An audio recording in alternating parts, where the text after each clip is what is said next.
किसी जमाने में एक लकड़हारा रहता था। जब वो बहुत बूढ़ा हो गया, उसने सोचा जिंदगी के दिन करीब हैं, बेटे को नसीहत करनी चाहिए ताकि वो जिंदगी आसानी से गुजार सके। उसने अपने बेटे को पास बुलाया और कहा, मेरे बेटे, जैसा कि तुम जानते हो, जंगल के फलां किनारे पर देवदार का एक दरख्त है जिसको मैंने आज तक नहीं छेड़ा। कल तुम अकेले जंगल में लकड़ियां काटने जाओगे क्योंकि ये मेरा आखिरी वक्त है। याद रखना बेटे, तुम भी उस देवदार को कभी हाथ ना लगाना। जंगल में से जो चाहे काट लेना, लेकिन उस देवदार को कभी ना काटना। ये कहकर लकड़हारा मर गया। इस वाकये को कई महीने गुजर गए। एक दिन लकड़हारा का बेटा जंगल में गया। उसने देव के दरख्त को गौर से देखा और फिर अपने आप से कहा, इस दरख्त में कोई खास बात तो नजर नहीं आती, क्यों ना इसे काटा जाए। ये कहकर उसने कुल्हाड़ी उठाई और दरख्त के तने पर मारने लगा। दरख्त सिरक कर थोड़ा परे हट गया। लकड़हारा एक कदम आगे बढ़ा तो दरख्त और भी पीछे हट गया। अब उसने दरख्त की तरफ दौड़ना शुरू कर दिया। दरख्त उससे भी आगे दौड़ने लगा। अब लकड़हारा थक हार कर उसी जगह वापस आ गया जहां से वो चला था। कुल्हाड़ी कंधे पर रख गधे पर सवार होकर घर की तरफ चलने लगा। चलते चलते रात हो गई। चारों तरफ अंधेरा गुप हो गया। लकड़हारी ने गधे को रोका और रात वहीं बसर करने का फैसला किया। गधे को दरख्त से बांधा और खुद ऊपर चढ़कर मोटी सी एक शाख पर बैठ गया। गधे को दरख्त से बांधा और खुद ऊपर चढ़कर मोटी सी एक शाख पर बैठ गया। सुबह हुई तो लकड़हारा दरख्त से नीचे उतरा, मगर बाहरी किस्मत, जिस जगह रात को गधा बांधा था वहां हड्डियों का एक ढेर पड़ा था और चंद कदम के फासला पर वही देव का दरख्त खड़ा था। लकड़हारे ने कुल्हाड़ा कंधे पर रखते हुए कहा, अच्छी बात है, अब मैं पैदल ही इसका पीछा करूंगा। देवदार का दरख्त और लकड़हारा आगे पीछे चलते हुए पहाड़ों पर से गुजरे, वादियों और मैदानों में से गुजरे, यहाँ तक कि शाम हो गई। दिन का उजाला सिमटने लगा। ये रात भी लकड़हारे ने एक दरख्त पर बसर की और फिर सुबह होते ही देवदार के दरख्त के पीछे दौड़ने लगा। तीसरे दिन एक और अजीब वाकया पेश आया जिसे लकड़हारा देव के दरख्त को बिल्कुल भूल गया। अचानक उसके सामने एक नाग और एक मस्त हाथी आ गए। नाग और हाथी आपस में लड़ रहे थे। नाग हाथी को निगलने लगा, लेकिन हाथी के लंबे लंबे दांत रुकावट बन गए और हाथी नाग के हल्क में जाकर फंस गया। लकड़हारे को अपनी आंखों पर यकीन न आया। ये क्या हो रहा है? वो बुत बना उसी जगह पर खड़ा था। उसका दिमाग काम नहीं कर रहा था। हाथी ने जब लकड़हारे को देखा तो मदद के लिए चिल्लाया, बचाओ बचाओ, खुदा के लिए इस नाग को मार दो, जब तक जीऊंगा तुम्हारा एहसानमंद रहूंगा, जरा इस हाथी के दांत तो काट दो। नाग ने भी लकड़हारे से दरख्वास्त करते हुए कहा, मैं तुम्हें मालामाल कर दूंगा। बगैर कुछ सोचे समझे लकड़हारे ने कुल्हाड़ी उठाई, हाथी के दांतों पर दे मारी। दोनों दांत टूटकर दूर जा गिरे और नाग ने हाथी को पूरा अंदर निगल लिया। अब नाग ने बड़े इत्मीनान से लकड़हारे की तरफ देखा और कहा, मैं तुम्हें इस काम के बदले में बड़ी दौलत दूंगा। ये कहकर नाग लकड़हारे के साथ साथ चलने लगा। दोनों मजे मजे से गपशप करते हुए चलते रहे। रास्ते में एक झील आ गई। नाग ने लकड़हारे से कहा, तुम यहाँ मेरा इंतजार करो, मैं जरा नहाकर ताज़ा हो लूं। अगर कोई वाकया पेश आए तो डरना मत, समझे? ये कहकर नाग पानी में उतर गया। उसी वक्त तेज हवाएं चलने लगी। चीखती चिंगारती आंधी के साथ तेज बारिश भी होने लगी।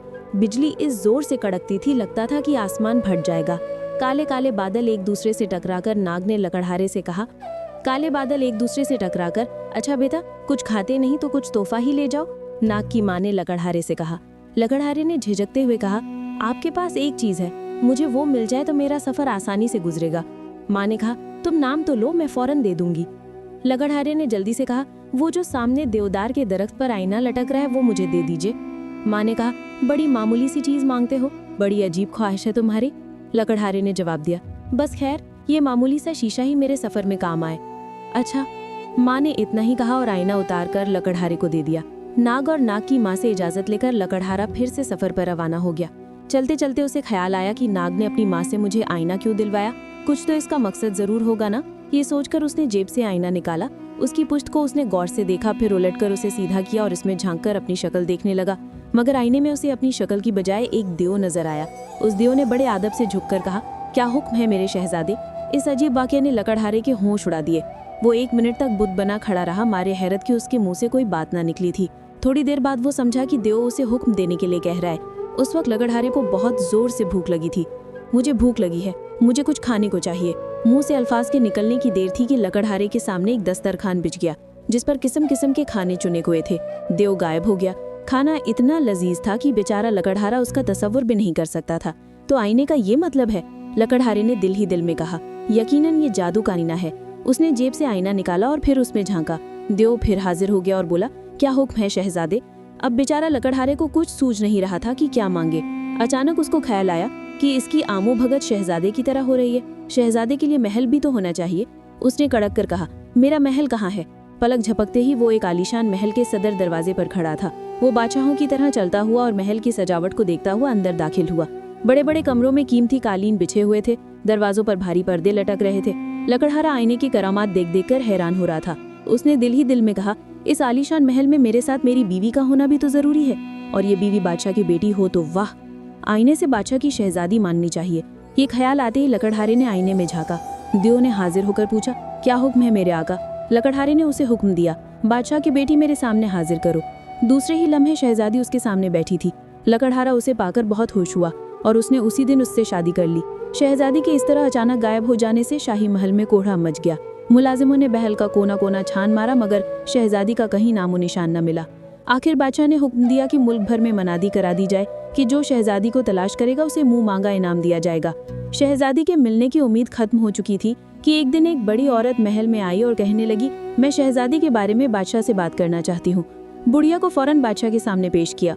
बुढ़िया ने कहना शुरू किया, आलिजा, आपकी पूरी सल्तनत में शहजादी का कहीं नामो निशान नहीं मिला है। इससे जाहिर होता है कि वो किसी ऐसे मुल्क में चली गई है जो 7 समंदर पार है, और ये भी मुमकिन है कि वो कहीं ऐसी जगह पर हो जिसके बारे में इंसान सोच भी नहीं सकता। इस पर बादशाह ने हैरान होकर कहा, आपकी क्या तजवीज़ है? पहले तो आप लकड़ी का एक संदूक बनवाने का हुक्म दें, फिर इस संदूक पर जस्त की चादर बनवाएं।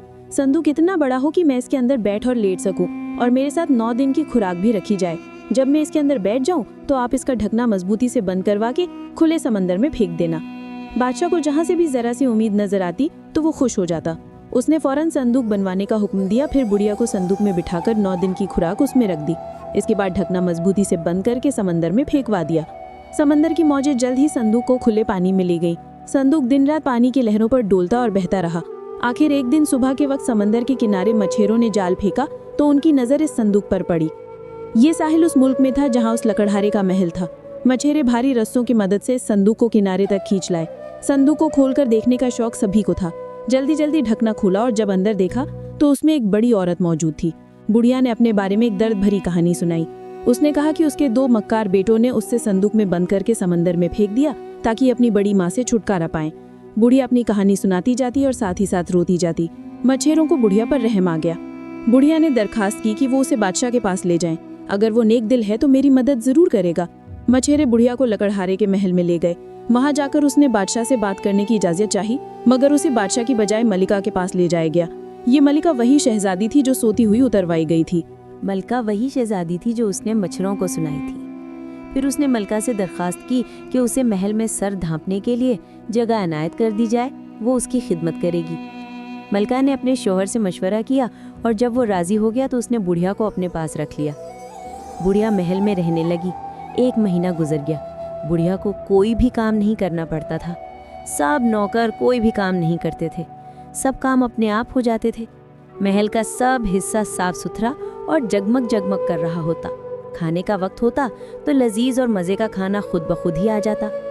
जब लकड़हारा घर में ना होता तो बुढ़िया मलका के साथ घंटों बातें करती। वो मलका से कुरेद कुरेद कर पूछती थी कि महल के सब काम कौन करता है, बर्तन कौन साफ कर जाता है और खाना कौन पकाता है। बुढ़िया किसी तरह से इन बातों का राज इगलवाना चाहती थी, मगर इन बातों का इल्म मलका को भी नहीं था। जादू के आईने के बारे में उसे कोई इल्म नहीं था। वो यही जवाब देती कि इसके मुतालिक मेरे शौहर जानते हैं, मैं नहीं जानती। बुढ़िया बड़ी चालाकी से कहती, मलका आलिया, आप उनकी बीवी हैं, वो आपको नहीं बताती कि महल के सब काम कौन कर जाता है और बाहर का काम किसके सुपुर्द है। मैं हैरान हूँ मलका। बुढ़िया ने आईना चुरा लिया और देव को बुला लिया। देव ने हाजिर होते ही पूछा, क्या हुक्म है बुजुर्ग खातून? बुढ़िया ने फौरन कहा, मुझे और शहजादी को फौरन बादशाह के महल में वापस पहुंचा दो। 1 लम्हे में दोनों बादशाह के महल में थी। बुढ़िया ने दोबारा देव को हाजिर किया और हुक्म दिया, जादू के महल को राख का ढेर कर दिया जाए। अगले ही लम्हे लकड़हारे का महल राख का ढेर बन गया। लकड़हारा शहर और शिकार के लिए बाहर गया हुआ था। वापस आया तो ना महल था और ना शहजादी, बस राख का एक ढेर था। सर पकड़कर बैठ गया। अब क्या करे? शहजादी ने बाप के महल में जाने से पहले कच्चे गोश्त का एक टुकड़ा जादुई महल की एक बिल्ली को डाला था। महल जला तो बिल्ली किसी तरह से बच गई। अब वो गोश्त के टुकड़ा ढूंढती हुई फिर रही थी। लकड़हारा भी बिल्ली के साथ गोश्त का टुकड़ा ढूंढने लगा। गोश्त का टुकड़ा जल्द ही मिल गया। लकड़हारे ने गोश्त के टुकड़े को 2 हिस्सों में तकसीम किया। एक टुकड़ा बिल्ली के आगे डाल दिया और दूसरा हिस्सा अपनी जेब में रख लिया। अब यही टुकड़ा शहजादी की आखिरी निशानी रह गया था। वो टुकड़ा जेब में रखकर शहजादी को तलाश करने के लिए निकल खड़ा हुआ। वो मंजिलों पर मंजिलें मारता रहा। पहाड़ और मैदान, नदी और नाले, दरिया और समंदर उसके इरादे के सामने कुछ हकीकत न रखते थे और वो चलता रहा। आखिरकार उस मुल्क में पहुंचा जहां का बादशाह उस शहजादी का बाप था। लकड़हारा सीधा शाही दरबार में हाजिर हुआ और बावर्ची खाने में मुलाजमत के काम की दरखास्त की। इत्तेफाक से शाही बावर्ची खाने में बर्तन धोने के लिए मुलाजिम की ज़रूरत थी। लकड़हारा का काम बन गया। अब वो किसी न किसी तरह से शहजादी से मिलने के मौके की तलाश में रहता। वो हर वक्त चौकन्ना रहता।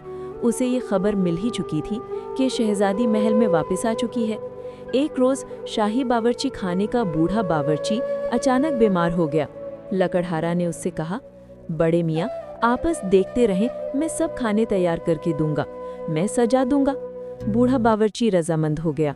लकड़हारा ने शाही बावर्ची की हिदायत के मुताबिक खाने सजाए और शहजादी की प्लेट में गोश्त का वो छोटा सा टुकड़ा भी रख दिया, जैसे वो जादू के महल से आते हुए बिल्ली को डाल आई थी। शहजादी भी अपने शहर की जुदाई की वजह से बहुत बेचैन और परेशान थी और हर वक्त सोचती रहती थी कि शहर को किस तरह से तलाश करे। वक्त गुजरने के साथ साथ उसे मिलने की उम्मीद खत्म होती जा रही थी। अगले ही जब उसने अपनी प्लेट में गोश्त का वो टुकड़ा देखा तो पहले तो वो परेशान हुई और फिर खुशी से उसका दिल धड़कने लगा। उसे फौरन ख्याल आया कि उसका शौहर महल में मौजूद है और अब उसे मिलना मुश्किल नहीं। शहजादी ने बावर्ची को बुलाया और उसके खाने की खूब तारीफ की। फिर पूछा कि क्या बावर्ची खाने में कोई नया मुलाजिम या आदमी रखा गया है, क्योंकि काम पहले से बेहतर होने लगा है। बावर्ची ने 10 बस्ता अर्ज किया, शहजादी साहिबा, मैं बूढ़ा और बीमार हूँ, आज मुझसे काम नहीं हो रहा था, इसलिए मैंने अपने मददगार नौजवान से खाना पकवाया। ये नौजवान चंद रोज़ पहले ही मुलाजमत पर रखा गया है, अच्छा लड़का है बेचारा। शहजादी ने कहा, बड़े मियाँ आप जाएं, आपकी तबीयत ठीक नहीं है, मेरी चाय इसी नौजवान के हाथ भेज दीजिएगा। जब मियाँ बीवी इतने लंबे अरसे की जुदाई के बाद मिले तो उनकी खुशी का ठिकाना नहीं था। शहजादी ने अपना एक एक किस्सा शोहर को सुनाया और उसने भी अपना सारा वाक़या बयान किया। अब दोनों ने मशवरा किया कि किसी तरह से जादू के आईने को हासिल करना चाहिए ताकि वो दोबारा अपने महल में जाकर हंसी खुशी रह सकें। लेकिन वो जादू का आईना तो उस बुढ़िया के पास था और वो हर वक्त शहजादी के पास रहती थी। बूढ़ी औरत ने शहजादे को देखते ही पहचान लिया, क्योंकि वही शहजादी के लिए खाना और चाय लेकर आता था। बुढ़िया में देव को बुलाया और हुक्म दिया कि लकड़हारे को वापस उसके जले हुए महल में पहुंचा दिया जाए। अगले ही लम्हे लकड़हारा राख के ढेर पर बैठा था। अब वो था और उसकी बिल्ली दोनों ही एक दूसरे के साथी थे। अब बिल्ली की सुनिए, जब लकड़हारा महल छोड़कर चला गया और महल भी जलकर राख हो गया तो बिल्ली भूख से मरने लगी। मजबूरन चूहे पकड़ पकड़ कर खाने लगी। जब लकड़हारा वापस आया तो हालात बिगड़ चुके थे। वो इस तरह एक एक करके बिल्ली उसके फौज के सारे सिपाही हड़प कर चुकी थी।